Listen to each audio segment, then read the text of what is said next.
I would share my screen, but I think that's just too much for my computer to handle. I mean, put my camera on, but maybe I will at the end for the question period so you can see what I look like. I got this nice picture here. So let's just get started. So about me, my name's Ben Busca. I go to the University of Waterloo and I'm in 3B Civil Engineering, specializing in structural engineering. And I am the Waterloop Infrastructure Team Lead, and I have been since spring 2020, but I've been a member on the team since fall 2019.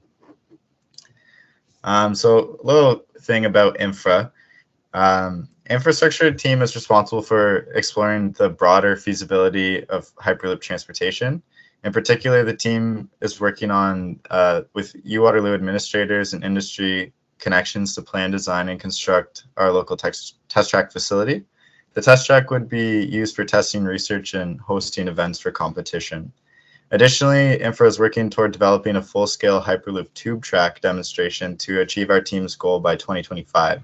So if you've seen our website at wloop.ca, you'll see that our goal is to have a full-scale demonstration, and we're going to be responsible for building the track. So what that is looking like is we're going to start prototyping a scaled version, like a model, and hopefully get that working just to demonstrate that we can actually do this. So going into the actual test track now, I'm going to start talking about the background. So for the project need, back when the SpaceX competitions were still being held, some of the European teams were dominating the competition. Most notably was the 4-time winner, Tom Hyperloop from the Technical University of Munich.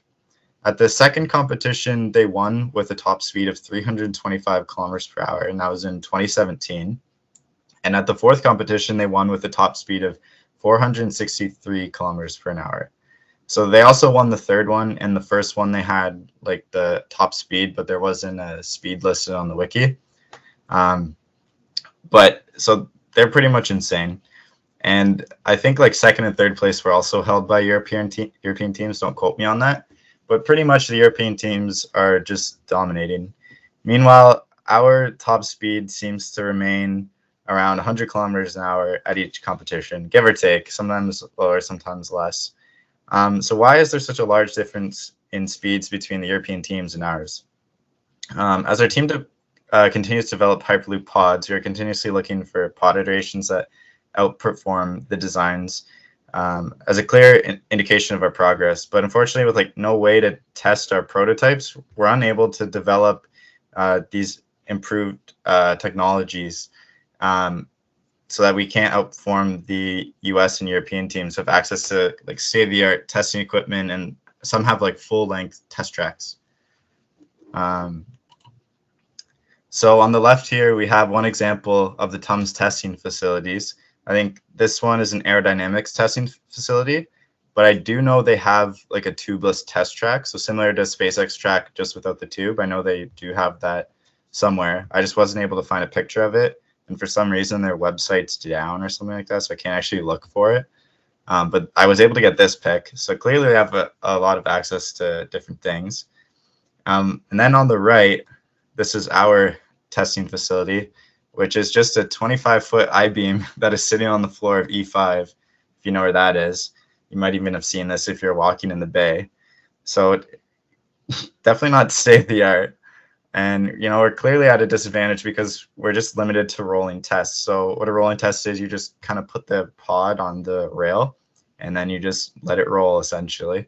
So there's no power involved, no like seeing if it can actually like propel itself. So I think the disadvantage is pretty obvious when you got somebody or a team like TUM where they have all this access and all this capabilities, and then we're stuck with this one little I-beam.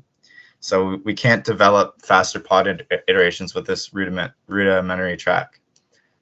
So having a test track of at least 200 meters in length located near campus would provide our team with the ability to test at speeds closer to those found in the competitions.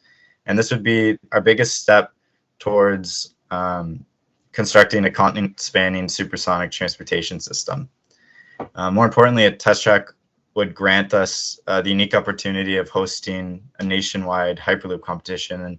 And I think that's why you're all here with CHC. So it's quite exciting stuff.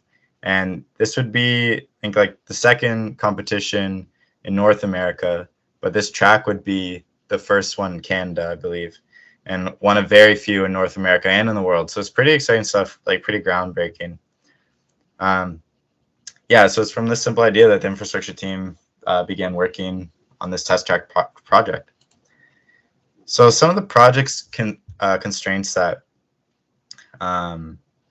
we had when starting this project is length, cost, and location. So those are three like pretty basic constraints, but they do go pretty deep. And the largest constraint being location, and I'll explain why. So the reasons length was an issue is because the length directly affects the cost and location. So the longer the track, the more funding we would need, and in turn, this increases sponsorship acquisition. Additionally, the longer the track, the more space we would need, thus increasing the difficulty of finding land. However, making the track too small would then lessen the potential to create significantly faster pod iterations and ruin the opportunity to make new developments. So how did we overcome this issue? So using some basic kinematic equations, we were able to determine how much distance is required to reach a design speed and like our design speed and brake safely. So you can see like the data calculated in the table here. And the reason I highlighted the max speed of 70 is because you can see the distance to max speed goes to about 37.8 meters. And then the braking point along the track is 49.6 meters. So that allows us to like maximize our speed. But then once you go to 80, the max distance is 49.4, which is greater than the 34.8. So it doesn't actually work. And the reason we went over is to show that that's how far we can go. And that's only for 100 meters. But we knew we want to aim for something longer because like with the design speed of 70, that's kind of slow, obviously. And so we want to aim for something much longer. So that's how we determined 100 meters is our absolute minimum length.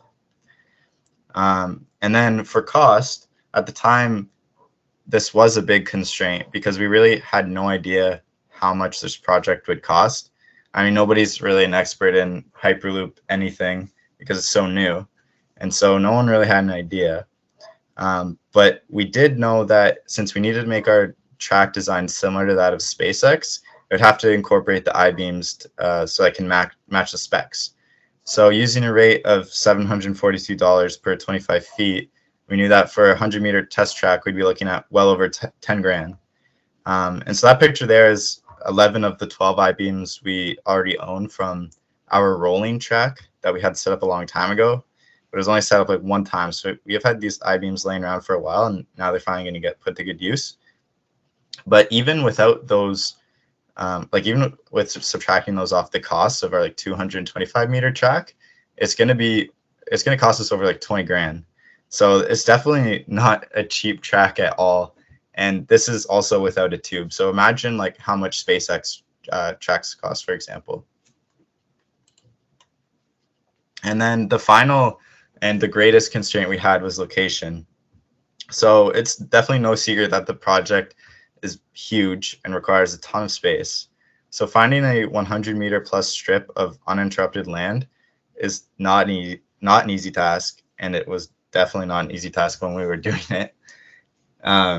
And no one is really willing to let their land be permanently occupied by some student testing infrastructure. It's a huge cost to whoever owns the land. And a cost in the sense that they don't have to pay anything, but they're kind of losing the potential to do something with that land because land is expensive to own, right? And so although we found several suitable locations on North Campus when we pitched our idea to the university, and some of those are shown in red there. So if you're familiar to the Waterloo area, you might know where those locations are, but I won't go into too depth of them. But you can see like that large red one near the top left, that's about like 750 meters, I believe. And then the other ones are around like 200, 225. And those were all shot down. They didn't give them too much thought. And just because, you know, it's a big ask, and that's, we got to interrupt some kind of like daily flow, and you know, people are going to walk by, they have to go all the way around this 200-meter testing facility, so they don't really want that on a campus. And then also it's kind of a liability. So we needed to think what we could do to convince someone to let us use their land. We knew we needed something more permanent than a couple of I-beams sitting on the floor like our E5 test facility. And then we needed something less permanent than that of SpaceX track, right? Because the issue with the permanent ones is you got this giant slab of concrete spanning 200 meters, and that's like poured into the ground. You can't really remove that. It's kind of like a sidewalk. It's going to stay for a long time. And if you do want to remove it, that's going to be costly. So it's not efficient by any sense of the word. So what is the solution? And then that's where we get into our semi-permanent test track design. So our team kind of coined this name because it's essentially a simply supported beam structure consisting of 5 by 5 inch I-beams supported every 12.5 feet by a 1 cubic foot solid concrete block. So you can see that image there. That's just kind of like one segment of it. And essentially each I-beam would meet at this block, and then there would be a block under it and it'd be fastened to it. And then there would be a block in the center span of the I-beam supporting that as well.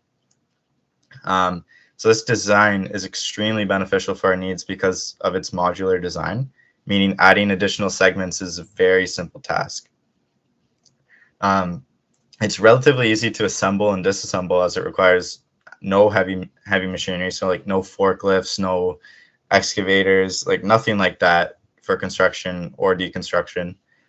And it is relatively low cost in comparison to its permanent design counterparts. So again, if you think of like SpaceX tracks, how you got the tube that's kind of like supported in the air a bit, that's extremely expensive. And then you got to think of like the infrastructure underneath it. So that's like pretty thick concrete that's underneath, and then that's got to have layers of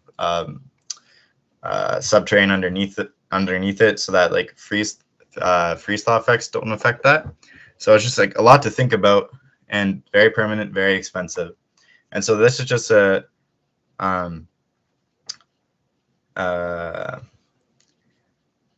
yeah, so it's just low cost because we were able to eliminate all that concrete since we just support it every so often, and every so often being 12.5 foot intervals. And then additionally, it's very simple to maintain because if there's any damaged parts, we can just swap them out. So for example, if the concrete block breaks, we can literally just take that block away and then replace it with a new one. If a beam gets damaged, it's the same thing. We can just unscrew it and put a new one on. So very easy. If you had something like that at SpaceX, that's a whole other ballgame to kind of fix. And the same with like Tom's track, for example, since it's just kind of like a beam on a very long sidewalk. It's not an easy fix if something breaks. So now that we had this incredible, innovative design, the world was our oyster and we can get anything we wanted. Nope, not at all. So we created a business case in 2020, which highlighted the return on investment for the university if they let us construct this track on campus. And we got their attention, but they were not convinced at all, and they just rejected it. So that was pretty disheartening, but honestly, we didn't really care. So we wrote a new report, but this time it was a proposal, and we had our homework done. We covered every question they could ask, and we managed to get some meetings with the university. We got in contact with UW Emergency Services, and Ian wrote a proposal for them. And for a while, it was looking like the emergency services location would be a go, but eventually that fell through, as well as for our potential campus locations. It just turns out that people can't give away 225 meters of land. And pretty much the concern for both of those was just like kind of like people walking through, and honestly, they were just not sure. And there's so much red tape that we would get through a couple people and they'd be like, yeah, this is a great idea. And then somebody would just shoot it down.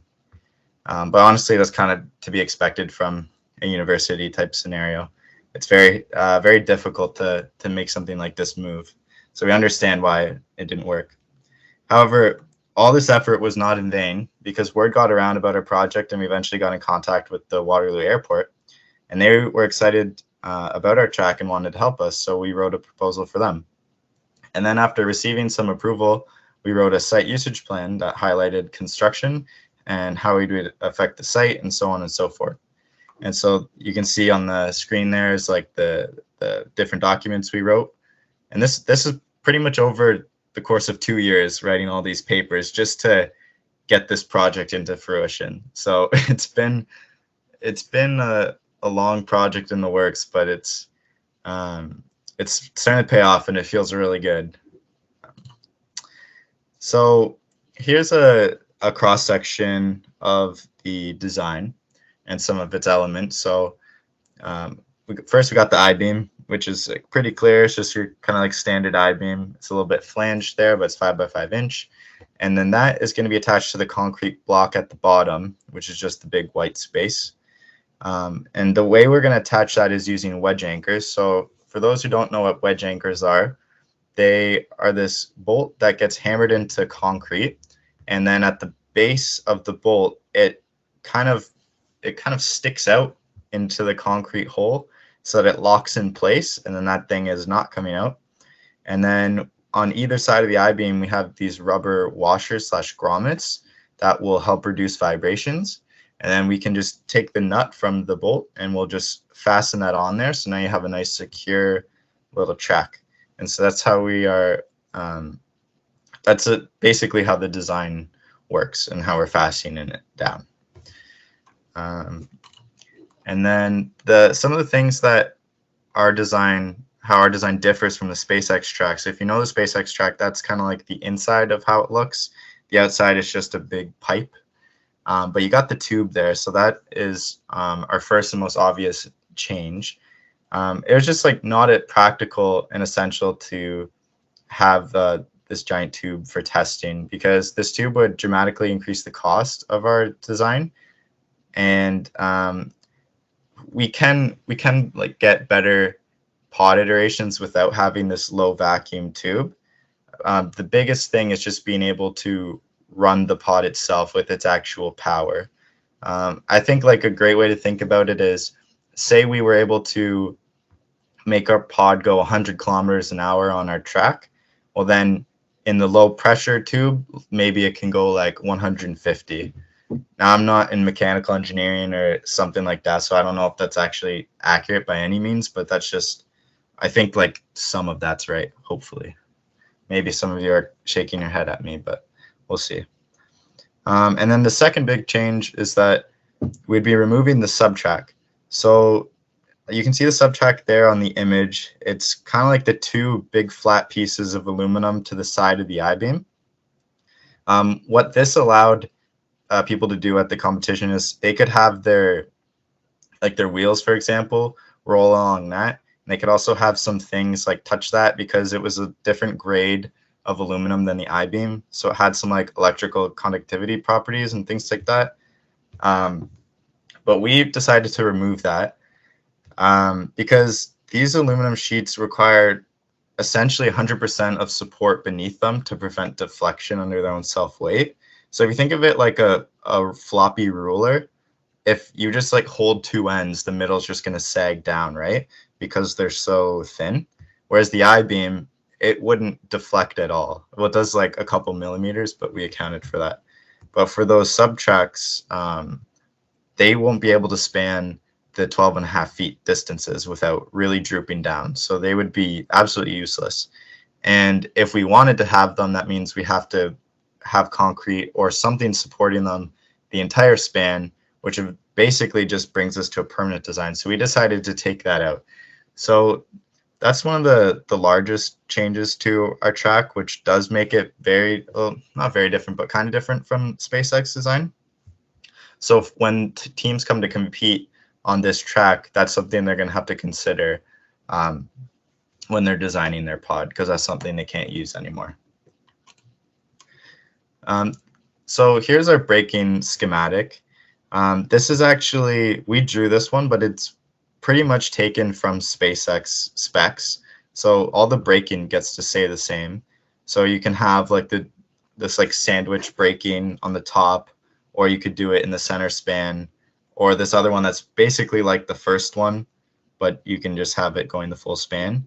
However, nothing can touch the bottom flange because that's where the bolts go in. And that is essentially, actually pretty much exactly how SpaceX has it. But this document will be available in the CHC rulebook once that's released. So that's something we're able to keep the same from SpaceX. So now that we're nearing construction, which we're actually about to start in a couple weeks, it's very exciting. We were able to, we funded about $12,000 and we were able to get all our materials for phase 1 of our 2-phase project. So phase 1 is going to be 100 meters, and then phase 2 will be completing it up to 225 meters. So starting in a few weeks, we're going to be doing the following.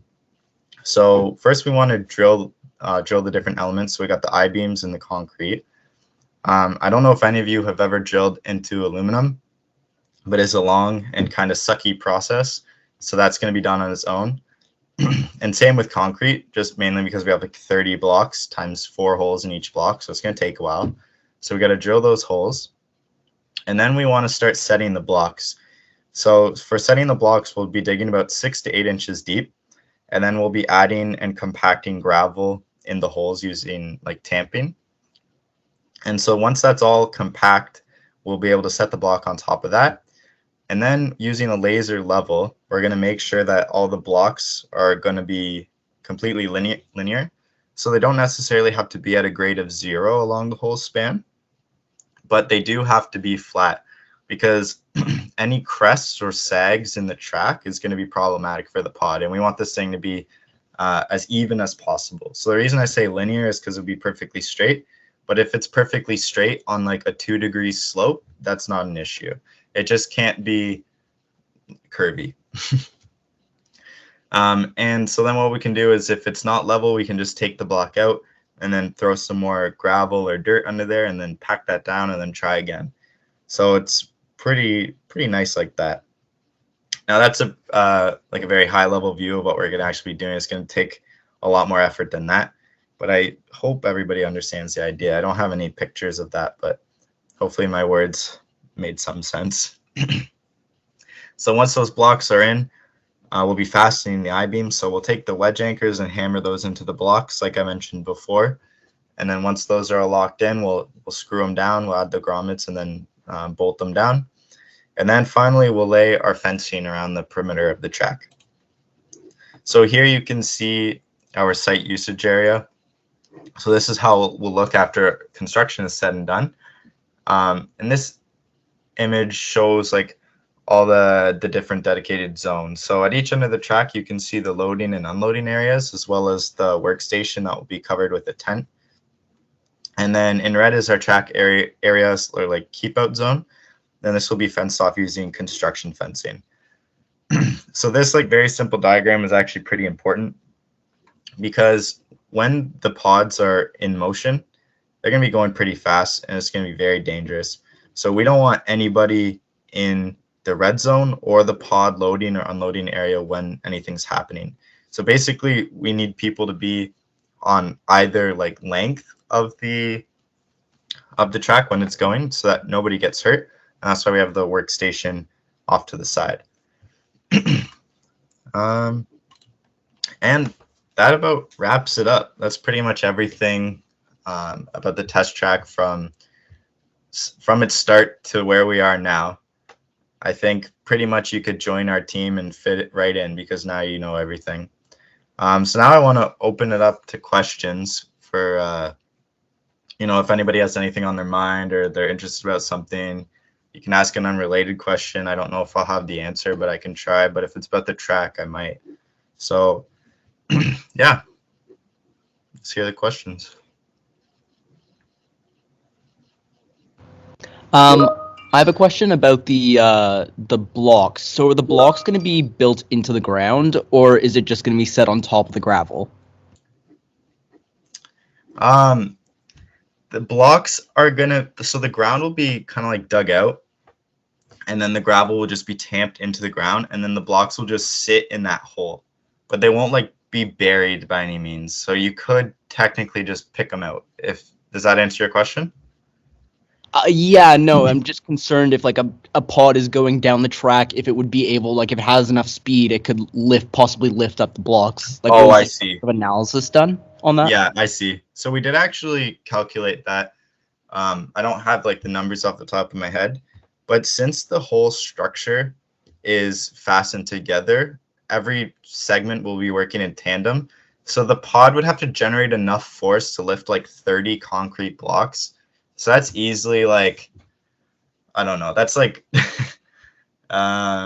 maybe like 6 tons or something plus the I-beams. So honestly, it might even be like 10 tons. Like it's a lot of weight it's got to lift.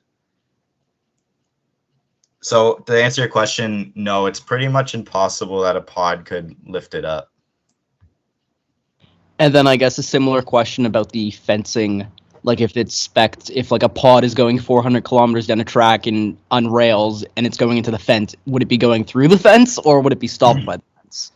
Okay, yeah. So the fence is just a construction fence, and it's more of a means of preventing people from just like going into the track area. And also it's for like liability. So like say it's 3 a.m. and some hooligan is going to the track for whatever be the reason.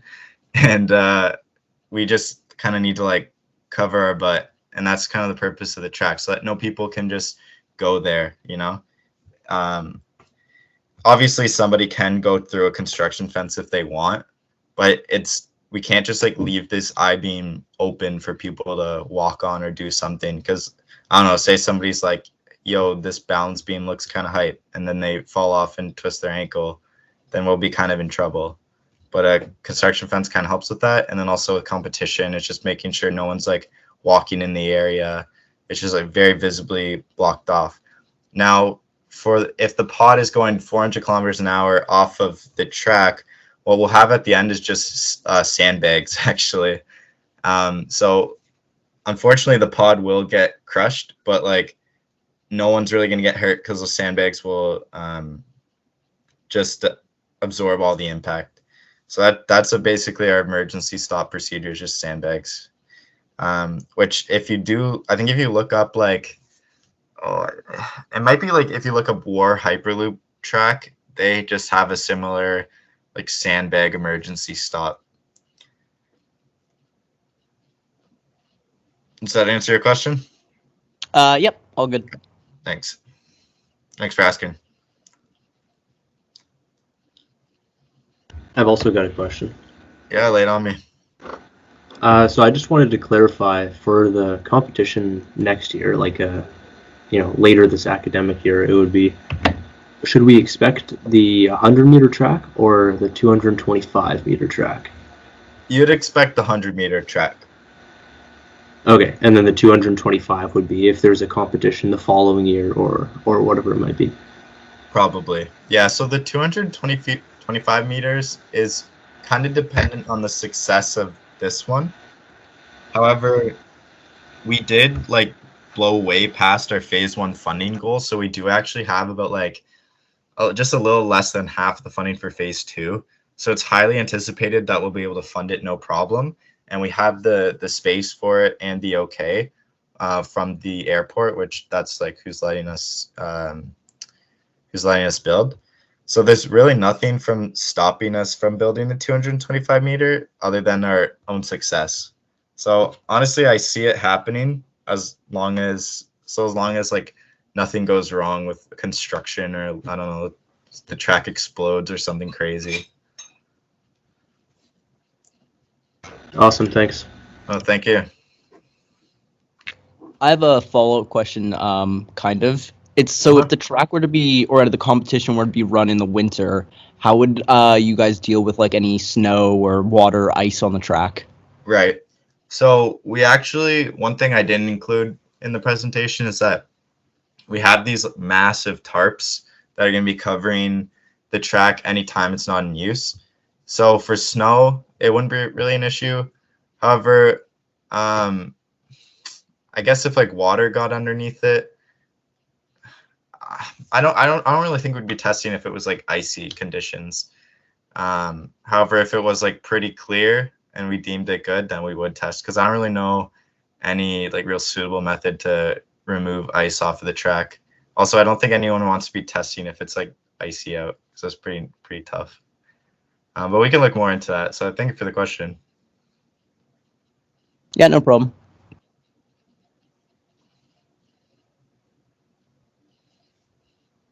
Anybody else?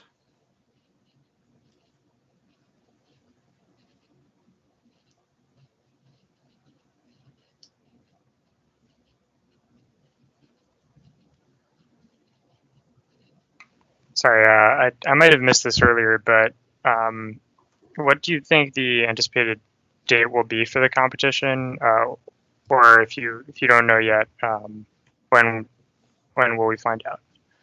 Yeah, so I don't know that because I think that's just like a CHC thing to figure out. However, my best answer will be like based on when I think will be done construction and then when weather's suitable. So I would say like springtime 2022, not like Waterloo's spring term, but I think just like when the snow is gone, because again, I don't think anyone really wants to do testing when there's snow. That kind of sucks. We're projecting to complete construction by like November, December at the absolute latest, as long as everything goes well on the airport's end.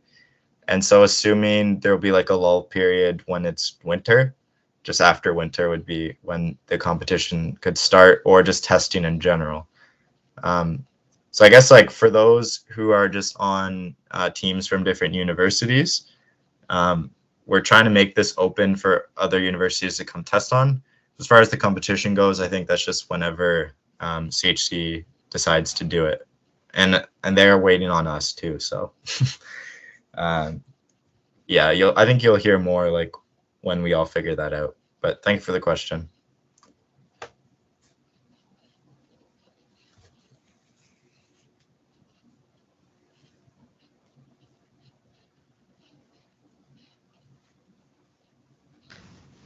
Does anybody have any more questions?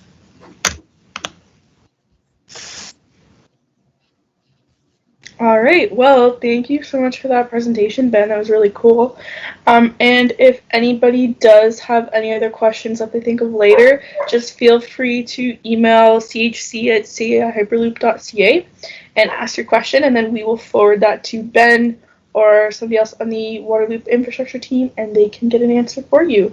Also, just want to thank all of the teams that applied for the CHC virtual showcase that is happening in November. We were super, super happy with all the applications, and we look forward to getting in contact with you guys and letting you guys know about the next steps. So if nobody else has any questions, you guys are all free to go. And if you have any questions, whether it be about the test track or about the virtual showcase, please stick around and we can answer your questions for you.